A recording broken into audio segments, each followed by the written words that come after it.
ഒരിക്കൽ ஒரு முறை ഈ പക്ഷികളുടെ എല്ലാ സഭായോഗം നടക്കുക, ചർച്ച ആരാധന ഫെലോഷിപ്പ് നടക്കുക. இந்த பறவைகள் கூட்டம் எல்லாம் சேர்ந்து ஒரு மீட்டிங், ஒரு சபை ஆராதனை நடக்குது.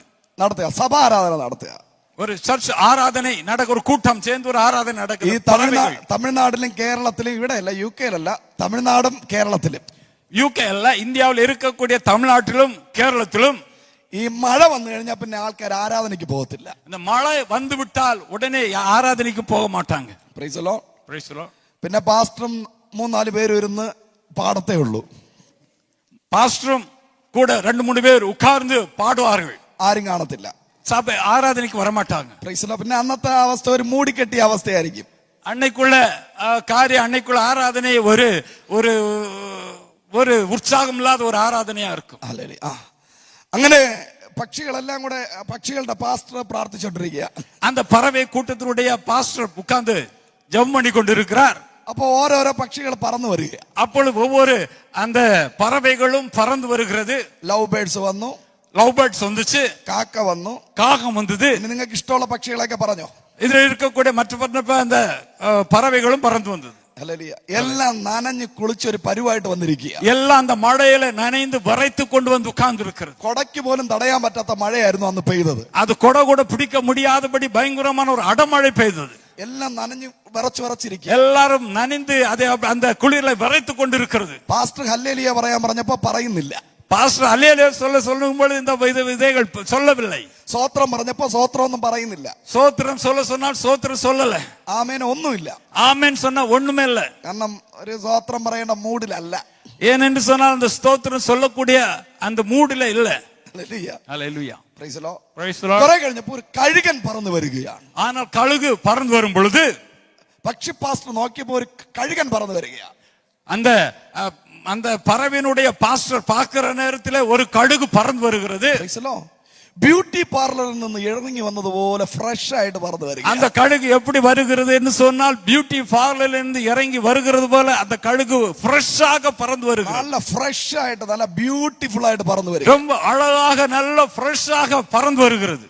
பாஸ்டர் കഴുകനോട് ചോദിച്ചു. பாஸ்டர் அந்த கழுகினிடத்திலே கேட்டார், എല്ലാവരും നനഞ്ഞു കുളിച്ച് വിറച്ചായിരിക്കുന്നു. இங்க இருக்கிற எல்லாரும் நனைந்து குளிர்ந்து போய் அது வரைத்து ஒரு நடுங்கி இருக்கிறார்கள். இன்ட்ரெஸ்ட் இல்லாதே இருக்குது, ஒரு விருப்பம் இல்லாதபடிக்கு உட்கார்ந்து இருக்கிறாங்க. நீ ஒரு பாசிட்டிவ் ஃபேஸோட நல்ல ஒரு மழைத்துளி போல நின்னு நனைஞ்சிட்டிല്ല.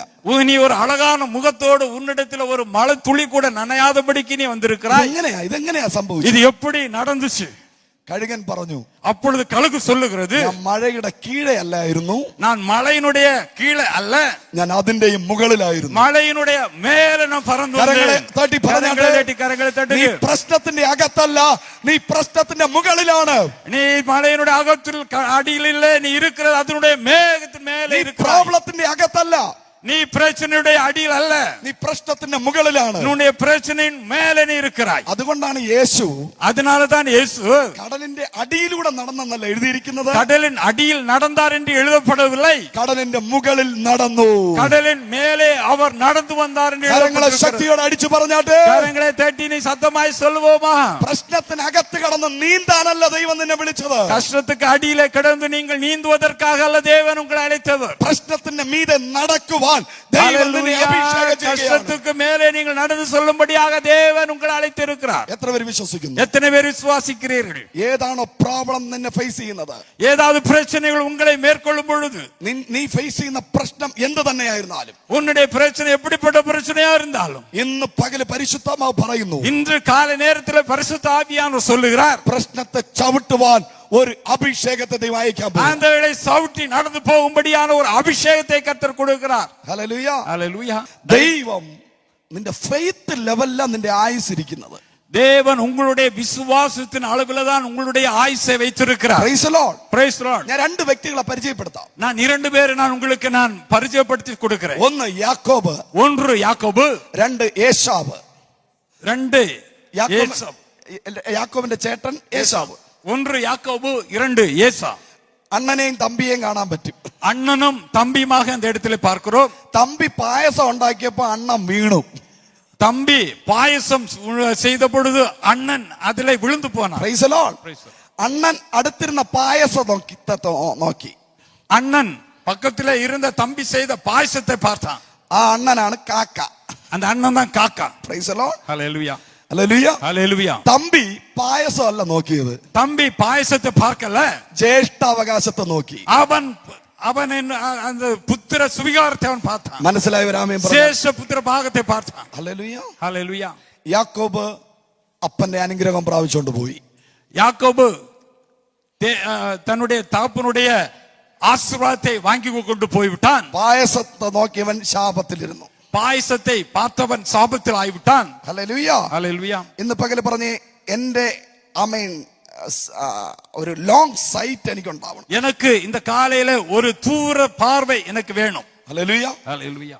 അതായത് യാക്കോബിന് എന്ത് കൃപയുണ്ടോ അത് ജോസഫിന്റെ മേൽ വ്യാപരിച്ചു. யாக்கோபுக்கு என்னென்ன கிருபைகள் இருந்ததோ அந்த கிருபை அப்படியே யோசேப்பின் மேல போயிடுச்சு. ഹല്ലേലൂയ. ஹல்லேலூயா. പൊട്ടക്കുഴിക്കകത്ത്, തണ്ണീരില്ലാത്ത കുഴിക്കകത്ത് കിടന്ന ജോസഫ് வெறும் குழியிலே கிடந்த யோசேப்பு പ്രധാനമന്ത്രി കസേരയാ കണ്ടത്. அவன் பார்த்தது பிரதான மந்திரியாக அவன் பார்த்தான். Praise the Lord. ஹல்லேலூயா. നമ്മൾ ഇപ്പോഴും കുഴിക്കകത്താ കിടക്കുന്നത്. நாம் எப்பொழுதும் குழிக்குள்ளே தான் இருக்கிறோம். നാം ഇപ്പോഴും കുഴിക്കകത്തായിരിക്കുന്നത്. நாம் இப்பொழுது குழிக்குள்ளே கடந்து கொண்டிருக்கிறோம். കുഴി നിന്റെ അവസാനം അല്ല. குழி என்பது அது முடிவு அல்ல. Price the Lord. Praise the Lord. രണ്ടാമത് അവനെ അടിമയാക്കി. இரண்டாவதாக அவனை அடிமைப்படுத்தினார்கள். ജോസഫ് മൈൻഡ് ചെയ്തില്ല. ചുറ്റിലും നിന്ന് അടിമ ബിസിനസ്സുകാരെ മൈൻഡ് ചെയ്തില്ല. சுற்றில் அவன் அடிமை வந்த பொழுது கூட சுற்றில் இருக்கிற நபர்களை பார்த்து அவன் கவலைப்படவில்லை. അവൻ പ്രധാനമന്ത്രിയായി ചിന്തിച്ചു. அவன் யோசனையை எல்லாம் அவன் பிரதான மந்திரியாக. ഇവരെ ഉന്തുമ്പോഴും തള്ളുമ്പോഴും അടിക്കുമ്പോഴും ജോസഫ് പറഞ്ഞു, നാളെ നീ എന്റെ മുമ്പിൽ സല്യൂട്ട് ചെയ്യേണ്ടി വരും.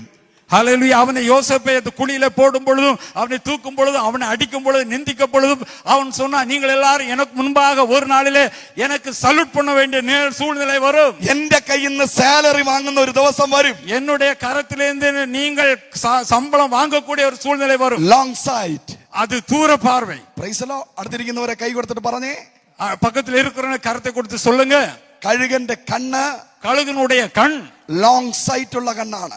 தூர பார்வை. ഹല്ലേലൂയ. ஹல்லேலூயா. ഒരു കഴുകൻ പറക്കുന്നത്, ஒரு கழுகு பறந்து போகிறது എവറസ്റ്റ് കൊടുമുടിയെക്കാട്ടി മേലിലൂടെ പറന്നു വരുന്നത്. எவரெஸ்டுடைய சிகரத்தை விடவும் மேலே அது பறந்து போகும். സയന്റിസ്റ്റുമാർ പറയും, சயின்டிஸ்ட் அவர்கள் சொல்லுவார்கள், എവറസ്റ്റ് കൊടുമുടിയേക്കാൾ 3.5 കിലോമീറ്റർ ഉയരത്തിൽ ഒരു കഴുകൻ പറക്കും. எவரெஸ்ட் சிகரத்தை விடவும் 3.5 கிலோமீட்டர் உயரமாக அந்த கழுகு பறந்து ഇനി போகும். കഴുകന്റെ സ്പീഡ് എന്തെന്നറിയാമോ? கழுகுனுடைய வேகம் எவ்வளவுன்னு தெரியுமா? ഇവിടെ ഉണ്ടോന്ന് എനിക്കറിയത്തില്ല. ഇന്ത്യയിലുണ്ട് 220 കിലോമീറ്റർ വേഗത. 220 പൾസറിന്റെ വേഗത. 220 കിലോമീറ്റർ വേഗത്തിലെ കഴുகு പറക്കും. പെർ അവർ 220 കിലോമീറ്റർ മൈൽ വേഗതയിലാ കഴുകൻ പറക്കുന്നത്. 220 മൈൽ വേഗത്തിലെ കഴുகு പറന്നു പോകും. ഏകദേശം 48,000 കിലോമീറ്റർ ഉയരത്തിൽ കഴുകൻ പറക്കുമ്പോൾ, 48,000 കിലോമീറ്റർ ഉയരത്തിലെ കഴുகு പറക്കുന്ന പൊഴുது നിന്നെ നോക്കി ദൂത് പറയുക. ഇത് നിന്റെ ഉയർച്ച ഉங்களுடைய ഉയർവ് 50,000 അടി ഫീറ്റാണ്. 50,000 അടിക്ക് മേലെ കാണാൻ പറ്റുമോ? ഇങ്ങനെ നോക്കാൻ പറ്റുമോ? നിന്നെ കാണണമെങ്കിൽ എന്താ അത് വെച്ച് നോക്കണം. அவங்களை பார்க்க வேண்டும் என்று சொன்னால் பைனாக்குலர் வச்சு பார்க்கணும். 50,000 உயரம். നിന്നെ ഇവിടെ കാണത്തില്ല. இங்க காண முடியாது. നിന്റെ ഉയർച്ച അത്രയും ഉയരത്തിലാണ്. உங்களுடைய உயர்வு அவ்வளவு உயரமாக இருக்கும். ബേതേലിന്റെ ഉയർച്ച അത്രയും ഉയരത്തിലാണ്. சகோதரனே, உன்னுடைய உயர்வு அவ்வளவு உயரம். ബേതേൽ സഭയുടെ ഉയർച്ച അത്രയും ഉയരത്തിലാണ്. பெத்தேல் சபையினுடைய வளர்ச்சி உயரம் அவ்வளவு உயரம். എന്റെ ബിസിനസിന്റെ ഉയർച്ച അത്രയും ഉയരത്തിലാണ്. வியாபாரத்தினுடைய உயர்வு அவ்வளவு உயரம். എന്റെ കുടുംബത്തിന്റെ ഉയർച്ച അത്രയും ഉയരത്തിലാണ്. உங்கள் குடும்பத்தினுடைய உயர்வு அவ்வளவு உயரம். ആമേൻ. ஆமென். ഹല്ലേലൂയ. ஹல்லேலூயா. ഈ 220 വേഗതയിൽ ഇത്ര ഉയരത്തിൽ കഴുകൻ പറന്നാലും, இவ்வளவு உயரமாக அந்த கழுகு பறந்து போனாலும் താഴെ ഇഴഞ്ഞു പോകുന്ന സർപ്പത്തെ അവന് കാണാൻ കഴിയും. கீழே நடந்து போகிற ஊர்ந்து போகிற அந்த பாம்பை அவன் மேலே இருந்து பார்க்க முடியும். അത്രയും ശക്തിയോടെ പറന്ന് വന്ന് എടുത്തോണ്ട് അങ്ങ് പോകും. அவ்வளவு வேகமாக அந்த பலத்தோடு பறந்து கீழே வந்து அந்த சர்ப்பத்தை தூக்கி கொண்டு போக முடியும். ഉൽപ്പത്തി പുസ്തകം 3-ാം അധ്യായത്തിൽ പറയുന്നു, ஆதியாகமம் 3-ஆம் அதிகாரத்திலே வாசிக்கும் பொழுது, സ്ത്രീയുടെ സന്തതി സർപ്പത്തിന്റെ തല തകർക്കും. ஸ்திரீயினுடைய வித்து சர்ப்பத்தை தலையை நசுக்கி போடுவார். ഹല്ലേലൂയ. ஹல்லேலூயா. കഴുകൻ സർപ്പത്തെ എടുത്തോണ്ട് പോയി തലയെ കൊത്തി പറിക്കും.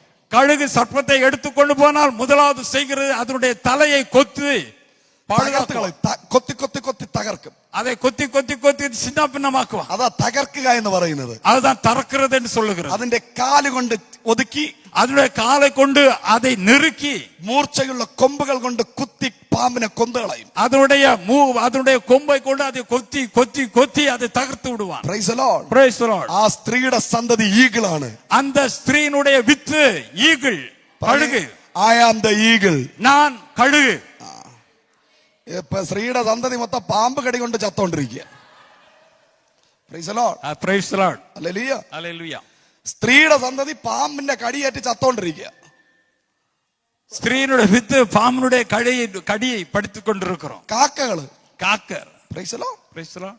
നീ കഴുകനാണെങ്കിൽ, நீங்கள் கழுகாக இருந்தால் ഒരു രാജവമ്പാലയ്ക്ക് നിന്നെ തൊടാൻ പറ്റത്തില്ല. யார் வந்தாலும் உங்களை தொட முடியாது. ഒരു കോബ്രയ്ക്ക് നിന്നെ തൊടാൻ പറ്റത്തില്ല. யார் எந்த காரியம் உங்களை தொட முடியாது. കോബ്ര, ஒரு சர்ப்பம் உங்களை தொட முடியாது. Praise the Lord. നീ അതിനെ തകർത്ത് കളയും. நீங்கள் അவைகளை തകർത്ത് വിടുവீர்கள். ഇന്ന് പകല് നീ പോലും അറിയാതെ നിന്റെ വീട്ടിൽ ഇഴഞ്ഞു കയറുന്ന സകല സർപ്പത്തെയും കൊത്തി തകർക്കുവാൻ ഇന്ന് പകല് ഒരു അഭിഷേകം. இந்த காலை வேளையில உங்கள் வீட்டில் இருக்கக்கூடிய நீங்கள் அறியாதபடிக்கு இருக்கக்கூடிய எல்லா சர்ப்பத்தின் ஆவிகளை, பிசாசின் தந்திரங்களை தகர்த்து போடும்படியாக ஆண்டவர் தெரியாமல் உன்னிட வீட்டில் ஊர்ந்து അല്ലേ, உங்களுடைய வீட்டில ஊர்ந்து கொண்டிருக்கிற സകല അനാക്കോണ്ടയും, சகல அனாகொண்டாக்களையும், സകല കോബ്രകളെയും, சகல நல்ல பாம்புகளையும் കൊത്തിക്കൊല്ലുവാൻ அதை கொத்தி கொல்லும்படியாக ഒരു അഭിഷേകം, ஒரு അഭിഷേകം இப்பொழுதே வெளிப்பட்டு வந்து கொண்டிருக்கிறது. தேவனுடைய வல்லமையை பெற்றுக் கொள்ளுங்கள்.